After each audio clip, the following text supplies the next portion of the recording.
दोस्तों, आपने तो सुना ही होगा कि सुख और दुख एक ही सिक्के के दो पहलू हैं। जिस प्रकार हमारे जीवन में सुख हमेशा के लिए नहीं ठहरता, ठीक उसी प्रकार हमारे जीवन में दुख भी हमेशा के लिए नहीं रहता और परिवर्तन ही संसार का नियम है। ठीक इसी प्रकार जो हमारे पास आज है वह हमारे पास कल नहीं रहेगा और जो किसी और के पास है वह भी उसके पास हमेशा के लिए नहीं रहेगा। दोस्तों, आज की ये कहानी इसी पर आधारित है। किसी नगरी में एक महान राजा रहा करता था। उस महल में उस राजा के पास किसी चीज की कोई कमी नहीं थी। सुख, धन संपत्ति, संपदा और यहां तक कि प्रजा भी उस राजा की जय जयकार करती थी। एक दिन राजा ने अपने महल में सभी विद्वान पंडित को एक साथ बुलाया और उनसे कहा, बताइए, क्या कोई ऐसा मंत्र है जो हर परिस्थिति में, हर स्थिति में, हर जगह, हर समय, हर खुशी में, हर दुख में, हर हार में और हर जीत में, लगभग हर प्रकार के सवाल में बस वही एक उत्तर काम आए। जब आप में से कोई भी मुझे सलाह देने के लिए उपलब्ध नहीं होगा तो उस वक्त मैं उस मंत्र का उपयोग कर सकूं और अपने आप को किसी भी परिस्थिति, किसी भी स्थिति से बाहर निकाल सकूं। राजा का यह प्रश्न बड़ा ही पेचीदा था। यह प्रश्न सुनकर राज्य के सभी विद्वान पंडित सोच में पड़ गए, एक दूसरे से चर्चा करने लगे और यह चर्चा काफी लंबी चली। काफी सोच और काफी विचार करने के बाद उनमें से किसी को भी इसका कोई जवाब नहीं सूझा। राजा को इस बात पर बड़ा ही क्रोध आया।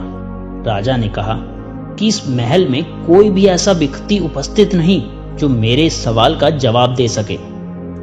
तभी वहां पर एक बूढ़ा व्यक्ति बैठा हुआ था। वह उठ खड़ा हुआ और उसने राजा से कहा, यहां पर इसका जवाब कोई नहीं दे सकता, लेकिन मैं एक ऐसे बुद्धा भिक्षु को जानता हूं जो तुम्हारे सवाल का जवाब अवश्य दे सकता है।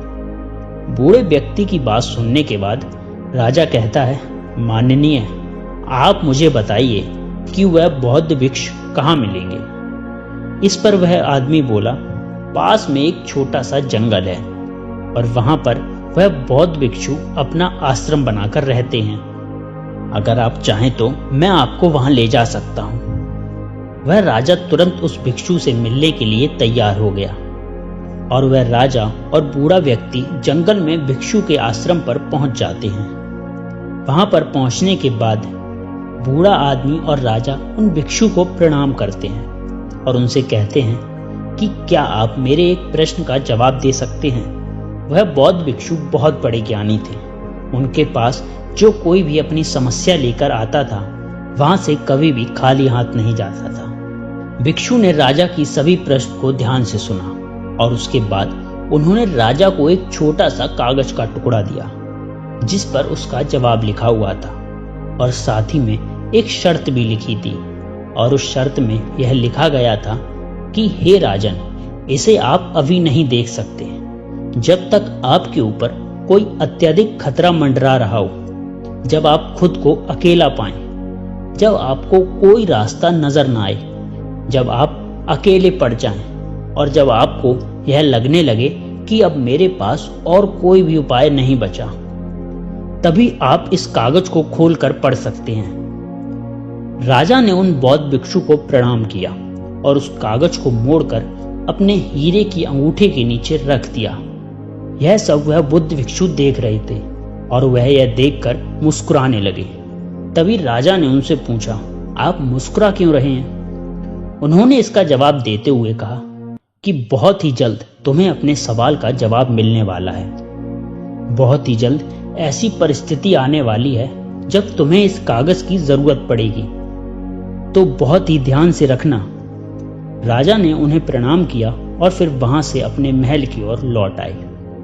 कुछ दिनों तक सब अच्छा चल रहा था और उनका साम्राज्य किसी भी चीज की कोई कमी नहीं थी। लेकिन एक दिन अचानक पड़ोसी राज्य ने राजा के राज्य पर आक्रमण कर दिया और उसकी सेना ने बहादुरी से लड़ाई की, लेकिन राजा इस लड़ाई को हार गए। राजा को अपने घोड़े पर सवार होकर वहां से भागना पड़ा। लेकिन दुश्मन राजा ने उनका पीछा नहीं छोड़ा, उनका पीछा लगातार करते रहे। अचानक उन्होंने देखा कि उस सड़क का अंत हो चुका है और वहीं पर उन्होंने अपने घोड़े को रोक दिया जहां पर वह खड़े थे। उन्होंने देखा कि वह सड़क नीचे की तरफ जा रही है और करीब 1000 फीट की गहराई पर पथरीली घाटी भी थी। अगर राजा ने अपने घोड़े को सही समय पर नहीं रोका होता तो राजा का अंत था और फिर वो कभी भी वापस नहीं लौट पाते। लेकिन अभी भी शत्रुओं की घोड़े की आवाज तेजी से बढ़ रही थी और अब राजा का दिल जोरों से धड़क रहा था। बेचैनी बढ़ती जा रही थी। राजा को कुछ भी समझ नहीं आ रहा था। तभी अचानक राजा ने देखा अंगूठी में लगा हुआ हीरा चमक रहा है और उसी अंगूठी के नीचे राजा ने संदेश भी छुपा रखा था जो राजा को याद आ गया। राजा ने अपनी अंगूठी को निकाला और संदेश को पढ़ना शुरू किया। उस छोटे से कागज के टुकड़े में लिखा था कि यह समय भी बीत जाएगा। राजा ने एक बार पढ़ा, फिर दोबारा पढ़ा और ऐसा करके उन्होंने कई बार इसे पढ़ा और समझने की कोशिश की। तब राजा को एहसास हुआ कि यह बात तो बिल्कुल सही है। कुछ दिन पहले मैं अपने राज्य में आनंद ले रहा था। सुख, धन, संपत्ति, साम्राज्य सब कुछ मेरे पास था और आज मेरे पास कुछ भी नहीं है। मेरे पास मेरा राज्य भी नहीं है और ना ही मेरे पास अब कोई सुख बचा है। आज मैं अपनी जान बचाने की कोशिश कर रहा हूं और मेरे शुभ दिन भी बीत गए हैं। ठीक इसी प्रकार भी यह समस्या नहीं रहेगी और खतरे के 2 दिन भी बीत जाएंगे। इतना समझते ही राजा के चेहरे पर उनके मन में अजीब सी शांति छा गई। राजा वहीं पर खड़ा रह गया और इससे सुंदर जगह उस राजा ने आज से पहले कभी नहीं देखी थी। प्राकृतिक सौंदर्य से भरपूर थी। उसे कभी पता ही नहीं था कि इतनी खूबसूरत जगह भी उसके राज्य का एक हिस्सा है। राजा को संदेश समझ में आ चुका था जिससे राजा के मन को शांति मिली। राजा यह भी भूल चुके थे कि उनके पीछे शत्रु पड़े हुए हैं। राजा वहीं बैठकर आराम करते हैं। कुछ देर बाद उन्हें एहसास हुआ कि उनके पीछे शत्रु लगे हुए थे जिनके घोड़ों की आवाज तेजी से बढ़ रही थी, लेकिन अब वो धीरे धीरे कम हो रही थी। ऐसा प्रतीत हो रहा था कि मानो वे लोग उस जगह के किसी और हिस्से में चले गए थे और जहां पर राजा खड़े थे वहां पर उनका कोई भी शत्रु नहीं पहुंच पाया। राजा बड़ा ही बलवान था। उसने कुछ दिनों तक अपना जीवन छोटा मोटा काम करके चला लिया, लेकिन राजा ने अपनी हार नहीं मानी। राजा ने अपनी सेना को फिर इकट्ठा किया और युद्ध के लिए तैयार किया और शत्रुओं पर आक्रमण कर दिया। अब की बार राजा की सेना ने बहादुरी से लड़ाई की और राजा ने इस बार शत्रु को पराजित कर दिया। राजा अपने साम्राज्य को वापस पा चुका था। अब जीत के बाद साम्राज्य में लौट रहा था तो पूरी राजधानी में उसका स्वागत बहुत ही धूमधाम से किया जा रहा था। जीत की खुशी मनाई जा रही थी। हर कोई जीत मना रहा था। हर घर के लोग राजा के ऊपर फूल बरसा रहे थे। लोग नाच रहे थे। तभी अचानक राजा के मन में एहसास हुआ कि वह सबसे बलवान राजा है। बस उसे लगा कि मैं सबसे बहादुर हूं और सबसे महानतम राजाओं में से एक हूं। मुझे हराना संभव नहीं है। इस तरह का स्वागत और सत्कार देखकर राजा के मन में अहंकार का उत्पन्न हो गया। तभी अचानक वह हीरे की अंगूठी धूप में फिर से चमकने लगी। राजा को याद आया कि उसके नीचे एक संदेश है। राजा ने उस अंगूठी को निकाला और उस संदेश को फिर से पढ़ा। संदेश में लिखा था कि यह भी गुजर जाएगा। वह राजा बिल्कुल मौन हो गया। उसके मन में फिर से एक शांति सी छा गई। राजा का चेहरा अहंकार से पूर्ण परिवर्तन से होकर गुजरा। वह पूरी तरह से दीनता की स्थिति में चला गया। उसने सोचा कि यह भी नहीं रहेगा, यह भी गुजर जाएगा। इसका मतलब कि हार मेरी नहीं है, जीत भी मेरी नहीं है। मैं तो केवल यह सब देखने वाला हूँ। सब कुछ समय के साथ ऐसा ही बीतता जाता है और हम तो केवल इन सब के साक्षी हैं। हम देखने वाले हैं। जीवन आता है और जीवन चला जाता है। सुख आता है, सुख चला जाता है। दुख आता है, दुख भी चला जाता है। यह सब लम्हे यूं ही गुजर जाएंगे, इसीलिए मुझे इनका आशिक नहीं होना चाहिए।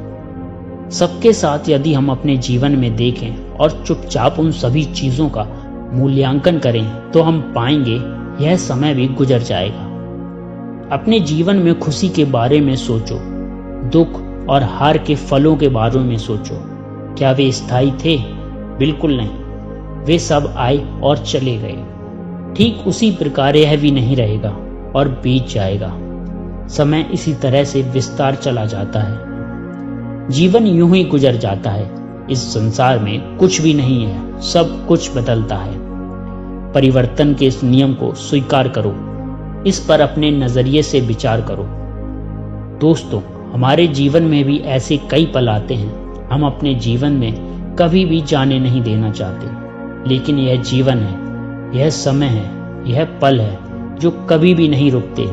जिस प्रकार हमारे जीवन में सुख आता है और चला जाता है, ठीक उसी प्रकार हमारे जीवन में दुख भी आता है और चला जाता है।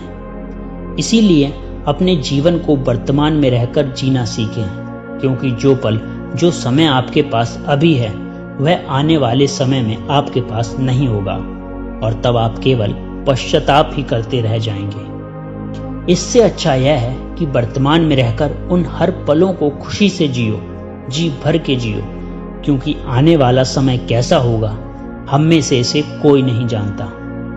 आने वाले समय में हम दुखी होंगे या फिर खुश, यह हमें कोई नहीं बता सकता। लेकिन आज जो हमारे पास है, चाहे कुछ भी हो, चाहे वह कितना भी हो, वह हमारा है और उन्हें हमें खुलकर जी सकते हैं, उनमें खुश रह सकते हैं। तो भला हम उन्हें ऐसे ही व्यर्थ क्यों जाने देते हैं? क्या आपने कभी विचार किया है कि सुख और दुख एक ही सिक्के के दो पहलू हैं? यह कभी भी एक साथ नहीं रहेंगे। आप इस बदलाव के सिर्फ और सिर्फ एक साक्षी हैं। इसका अनुभव करो और समझो और अपने जीवन को हर खुशी से जियो। और जब भी आपका कोई कठिन समय आपको परेशान कर रहा हो, तो बस एक बात याद रखना कि यह भी ज्यादा समय के लिए नहीं है।